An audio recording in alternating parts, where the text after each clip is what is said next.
आज की इस वीडियो के माध्यम से आपका भाई चंदन एक बार पुनः इस वीडियो में आ चुका है। आप लोग स्क्रीन पर देख पा रहे होंगे एक मैं यहाँ पर जो एक स्टूडेंट चेक किए हैं उसके बारे में, लेकिन ऐसा बहुत सारे कैंडिडेटों के साथ हुआ है। तो आपको मैं जानकारी दे दूँ ये किस लिए है, आपका हम आपको डिटेल्स दिखाते हैं। सबसे पहले आप लोग चेक किए होंगे, जब चेक किए होंगे तो रजिस्ट्रेशन नंबर यहाँ पर दिखाई दिए होंगे, अप्लीकेंट नेम यानी आपका नाम दिखाई दिया होगा, और यहाँ पर आप लोग देखते होंगे, यहाँ पर आप लोग देख रहे होंगे इस बीच में पट्टी में लिखा हुआ होगा आपके ऑनलाइन आवेदन के स्क्रूटनी मेधा सूची में। यहाँ पर नाम मेधा सूची में नीचे होने के कारण ऑनलाइन आवेदन के दिए गए दावे के अनुसार आपका विवरण निम्नलिखित है, यानी ये चीज़ है।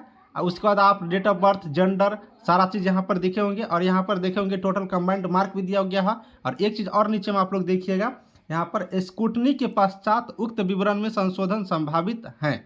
आप देख लिए, आपको मैं अब बता रहा हूँ सिस्टर, आपको मैंने आपको एक वीडियो डाले थे और एक नोटिस, ऑफिशियल नोटिस, उसमें स्पष्ट लिखा हुआ है। क्या लिखा हुआ है उस चीज़ को सुन लीजिए। 3 गुना कैंडिडेटों को काउंसलिंग के लिए बुलाना है, 3 गुना कैंडिडेटों को काउंसलिंग के लिए बुलाना है। अब ये 3 गुना कैंडिडेटों को काउंसलिंग के लिए बुलाना है, लेकिन ये स्क्रूटनी किया गया है। स्क्रूटनी का मतलब है हमने जितने कैंडिडेट को काउंसलिंग के लिए बुलाएंगे उससे ज़्यादा कैंडिडेटों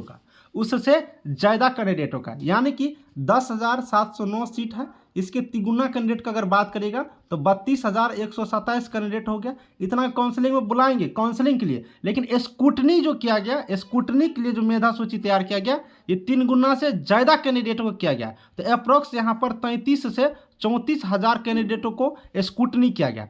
अब आप लोग देख पा रहे होंगे कि 33 से 34 हज़ार कैंडिडेटों को स्क्रूटनी किया गया, लेकिन काउंसलिंग के लिए बुलाया जाना है सिर्फ 32,127 कैंडिडेटों का। तो इसलिए ऐसा किया गया है, क्योंकि अगर ज़्यादा कैंडिडेट नहीं रखेंगे तो उस बीच में बहुत ऐसे कैंडिडेट होंगे जो नहीं आएंगे, जिनका डॉक्यूमेंट डुप्लीकेट होगा या फिर किसी और कारण से वो अब्सेंट या रिजेक्ट हो जाते हैं, तो सीट खाली ना रहे, इसलिए ज़्यादा कैंडिडेटों को यहाँ पर स्क्रूटनी किया गया। दोस्तों 3-4 चीज़ आप लोग पुनः एक बार समझिए। नंबर 1 पॉइंट स्क्रूटनी क्या होता है, उसके बाद दूसरा नंबर पॉइंट दोस्तों काउंसलिंग लिस्ट क्या होता है, तीसरा दोस्तों मेरिट लिस्ट क्या होता है। स्क्रूटनी का मतलब ये हुआ कि हम आपको मोटा मोटी आप लोगों के लिए हम आपको एक मेधा सूची बना लिए।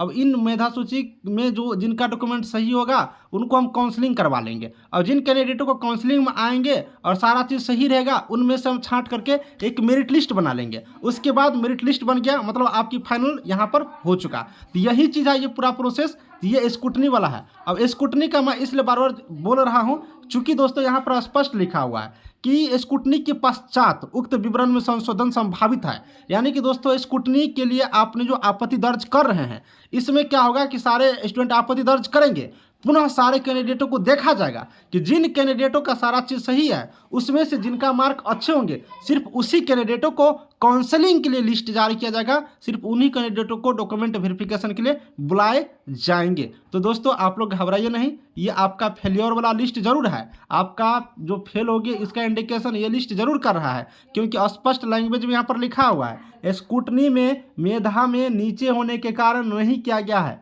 ऑनलाइन आवेदन जो दिए थे उसका डिटेल्स यहाँ पर लिखा हुआ है, यानी कि आपका मार्क कम था इसलिए स्क्रूटनी वाला में ही आपका नाम नहीं आया है। लेकिन चिंता ना करें, फेरबदल हो सकता है। 2% उम्मीद रखिए कि जिन कैंडिडेट ने फेल कर दिए हैं उनमें से भी कुछ कैंडिडेटों का काउंसलिंग में नाम आएंगे। अब किन कैंडिडेटों का ये 2% के अंतर्गत आएंगे ये कहना मुश्किल है। चलिए आप लोग शायद समझ गए होंगे, इसलिए घबराइए नहीं, थोड़ा सा पैसेंस रखिए। अगर आपके होंगे तो आपका भी नाम आ सकते हैं, लेकिन 98% मैं कह सकता हूं कि ये जिनके पास आ चुका है वो फेल हो चुके हैं, उनका काउंसलिंग लिस्ट में नाम आने की चांसेज कोई नहीं है। 2% चांसेज है जो आपके आ सकते हैं, चूँकि यहाँ पर स्पष्ट लैंग्वेज में लिखा हुआ है कि स्क्रूटनी के पश्चात संशोधन संभावित है। संशोधन संभावित का मतलब यही है कि आपका अगर सारा कुछ सही है और जो कैंडिडेट का लिस्ट में नाम आ चुका है उन कैंडिडेटों की अगर गलतियाँ होती हैं और वो अब्सेंट हो जाते हैं तो आपको एंट्री करा दिए जाएंगे। तो आप लगभग सारी बातें समझ गए होंगे,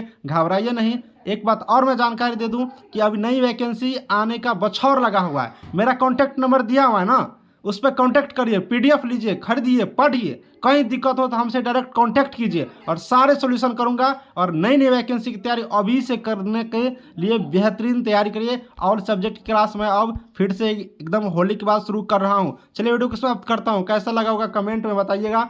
नेक्स्ट वीडियो जल्दी ही लेकर के आऊँगा, तब तक के लिए बाय बाय।